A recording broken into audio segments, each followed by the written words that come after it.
I didn't get over. Francis Scott Fitzgerald. I was 16 in college and it was our 20th reunion this year.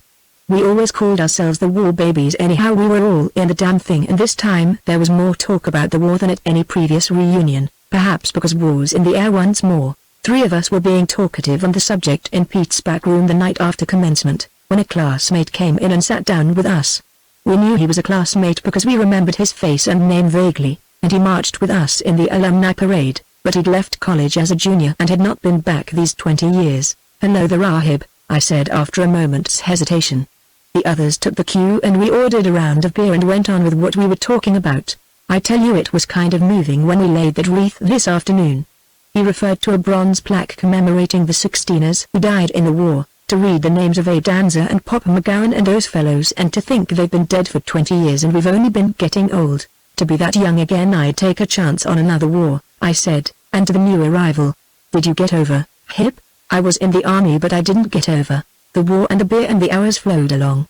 Each of us shot off our mouths about something amusing, or unique, or terrible, all except Hib. Only when a pause came he said almost apologetically, "I would have gotten over except that I was supposed to have slapped a little boy." We looked at him inquiringly. "Of course I didn't," he added. "But there was a rule about it." His voice died away, but we encouraged him. We had talked a lot and he seemed to rate a hearing. "Nothing much to tell. The little boy, downtown with his father," said some officer with a blue M.P.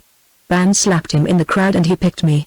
A month afterwards they found he was always accusing soldiers of slapping, so they let me go. What made me think of it was Abe Danzer's name on that plaque this afternoon. They put me in Leavenworth for a couple of weeks while they investigated me, and he was in the next cell to mine. Abe Danzer. He had been sort of a class hero, and we all exclaimed aloud in the same breath. Why, he was recommended for the D.S.C. I know it. What on earth was Abe Danzer doing in Leavenworth? Again Hibbing became apologetic. Oddly enough, I was the man who arrested him. But he didn't blame me because it was all in line of duty, and when I turned up in the next cell a few months later he even laughed about it. We were all interested now. "What did you have to arrest him for?" "Well, I'd been put on military police in Kansas City, and almost the first call I got was to take a detail of men with fixed bayonets to the big hotel there, I forget the name, and go to a certain room. When I tapped on the door I never saw so many shoulder stars and shoulder leaves in my life. There were at least a brace apiece of generals and colonels. And in the center stood Abe Danzer and a girl, ate out, both of them drunk as monkeys. But it took me a minute's blinking before I realized what else was the matter. The girl had on Abe's uniform overcoat and cap, and Abe had on her dress and hat. They'd gone down in the lobby like that and run straight into the divisional commander. We three looked at him, first incredulous, then shocked, finally believing. We started to laugh but couldn't quite laugh, only looked at Hibbing with silly half-smiles on our faces, imagining ourselves in Abe's position. "Did he recognize you?" I asked finally, vaguely. "Then what happened?" It was short and sweet. "We changed the clothes on them, put their heads in cold water, then I stood them between two files of bayonets and said, 'Forward march,' and marched old Abe off to prison." We exclaimed. It must have been a crazy feeling. It was. From the expression in that general's face I thought they'd probably shoot him. When they put me in Leavenworth a couple of months later I was relieved to find he was still alive. "I can't understand it," Joe Boone said.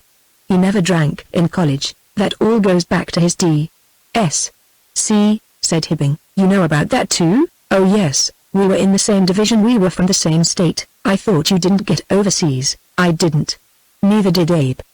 But things seemed to happen to him. Of course nothing like what you fellows must have seen." "How did he get recommended for the D.S.C.?" I interrupted. "And what did it have to do with his taking to drink?" "Well, those drownings used to get on his nerves and he used to dream about it." "What drownings?" "For God's sake, man, you're driving us crazy. It's like that story about what killed the dog. A lot of people thought he had nothing to do with the drownings. They blamed the trench mortar." We groaned, but there was nothing to do but let him tell it his own way. "Just what trench mortar?" I asked patiently. "Rather, I mean a Stokes mortar. Remember those old stovepipes, set at 45 degrees? You dropped a shell down the mouth." We remembered. "Well, the day this happened Abe was in command of what they called the 4th Battalion, marching it out 15 miles to the rifle range. It wasn't really a battalion, it was the machine gun company, supply company, medical detachment and headquarters company. The HQ company had the trench mortars and the 1-pounder and the signal corps, band and mounted orderlies, a whole menagerie in itself. Abe commanded that company, but on this day most of the medical and supply officers had to go ahead with the advance, so as ranking first lieutenant he commanded the other companies besides. I tell you, he must have been proud that day 21 and commanding a battalion. He rode a horse at the head of it and probably pretended to himself that he was Stonewall Jackson. Say, all this must bore you. It happened on the safe side of the ocean. Go on. Well, we were in Georgia then, and they have a lot of those little muddy rivers with big old rafts they pull across on a slow cable. You could carry about 100 men if you packed them in. When Abe's battalion got to this river about noon, he saw that the 3rd Battalion just ahead wasn't even half over, and he figured it would be a full hour at the rate that boat was going to and fro.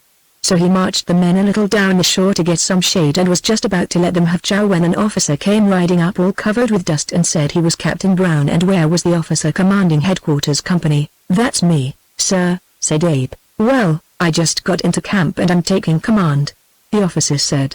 And then, as if it was Abe's fault, I had to ride like hell to catch up with you. Where's the company? Right here, sir, and next is the supply, and next is the medical. I was just going to let them eat. At the look in his eye, Abe shut up. The captain wasn't going to let them eat yet, and probably for no more reason than to show off his authority. He wasn't going to let them rest either. He wanted to see what his company looked like.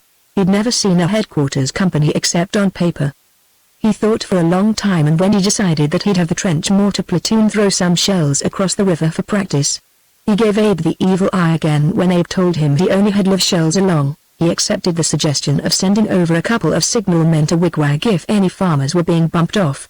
The signalmen crossed on the barge, and when they had wigwagged all clear, ran for cover themselves because a Stokes mortar wasn't the most accurate thing in the world.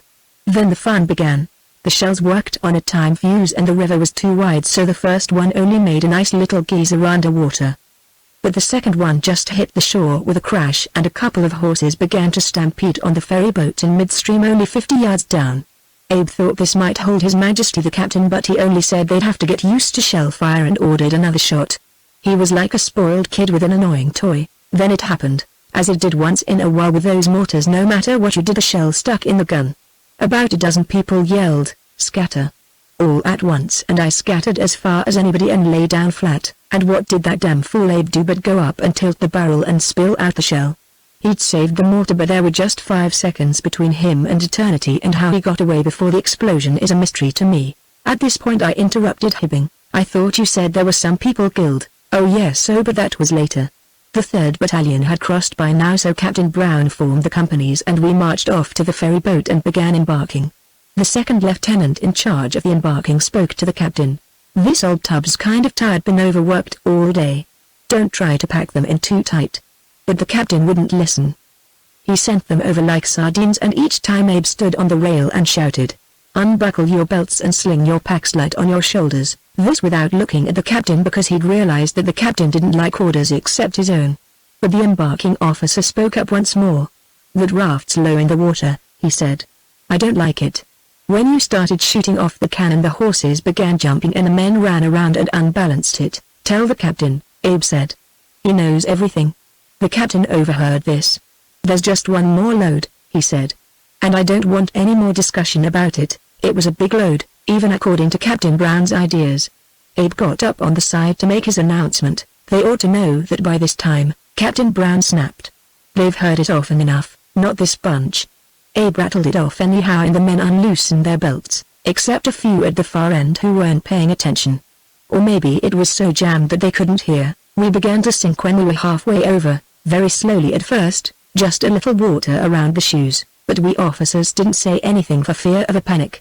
It had looked like a small river from the bank, but here in the middle and at the rate we were going, it began to look like the widest river in the world. In 2 minutes the water was a yard high in the old soup plate, and there wasn't any use concealing things any longer. For once the captain was tongue-tied. Abe got up on the side again and said to stay calm, and not rock the boat, and we'd get there, and made his speech one last time about slipping off the packs, and told the ones that could swim to jump off when it got to their hips. The men took it well, but you could almost tell from their faces which ones could swim and which couldn't. She went down with a big wash. Just 20 yards from shore, her nose grounded in a mud bank 5 feet underwater. I don't remember much about the next 15 minutes.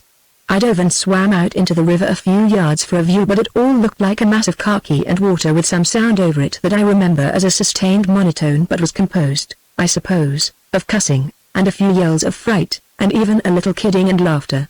I swam in and helped pull people to shore, but it was a slow business in our shoes. When there was nothing more in sight in the river, except one corner of the barge which had perversely decided to bob up, Captain Brown and Abe met. The captain was weak and shaking and his arrogance was gone. "Oh God," he said. "What'll I do?" Abe took control of things. He fell the men in and got squad reports to see if anyone was missing. There were 3 missing in the first squad alone, and we didn't wait for the rest. We called for 20 good swimmers to strip and start diving, and as fast as they pulled in a body we started a medico working on it. We pulled out 28 bodies and revived 7. And one of the divers didn't come up. He was found floating down the river next day, and they gave a medal and a pension to his widow. Hibbing paused and then added, "But I know that's small potatoes to you fellows in the big time." "Sounds exciting enough to me," said Joe Boone. "I had a good time in France, but I spent most of it guarding prisoners at Brest." "But how about finishing this?" I demanded. "Why did this drive Abe hell-raising?" "That was the captain," said Hibbing slowly. "A couple of officers tried to get Abe a citation or something for the trench mortar thing. The captain didn't like that, and he began going around saying that when Abe jumped up on the side of the barge to give the unsling order, he'd hung on to the ferry cable and pulled it out of whack. The captain found a couple of people who agreed with him, but there were others who thought it was overloading and the commotion the horses made at the shell bursts. But Abe was never very happy in the army after that." There was an emphatic interruption in the person of Pete himself, who said in no uncertain words, "Mr. Tomlinson and Mr. Boone, your wives say they're calling for the last time. They say this has been one night too often, and if you don't get back to the inn in 10 minutes they're driving to Philadelphia." Tommy and Joe Boone arose reluctantly. "I'm afraid I've monopolized the evening," said Hibbing.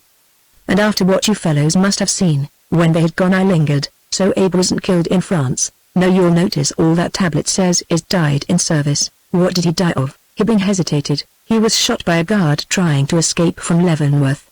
They'd given him 10 years, God. And what a great guy he was in college. I suppose he was to his friends. But he was a good deal of a snob, wasn't he? Maybe to some people. He didn't seem to even recognize a lot of his classmates when he met them in the army." "What do you mean?" "Just what I say. I told you something that wasn't true tonight. That captain's name wasn't Brown." Again I asked him what he meant. "The captain's name was Hibbing," he said. "I was that captain, and when I rode up to join my company he acted as if he'd never seen me before. It kind of threw me off because I used to love this place. Well, good night."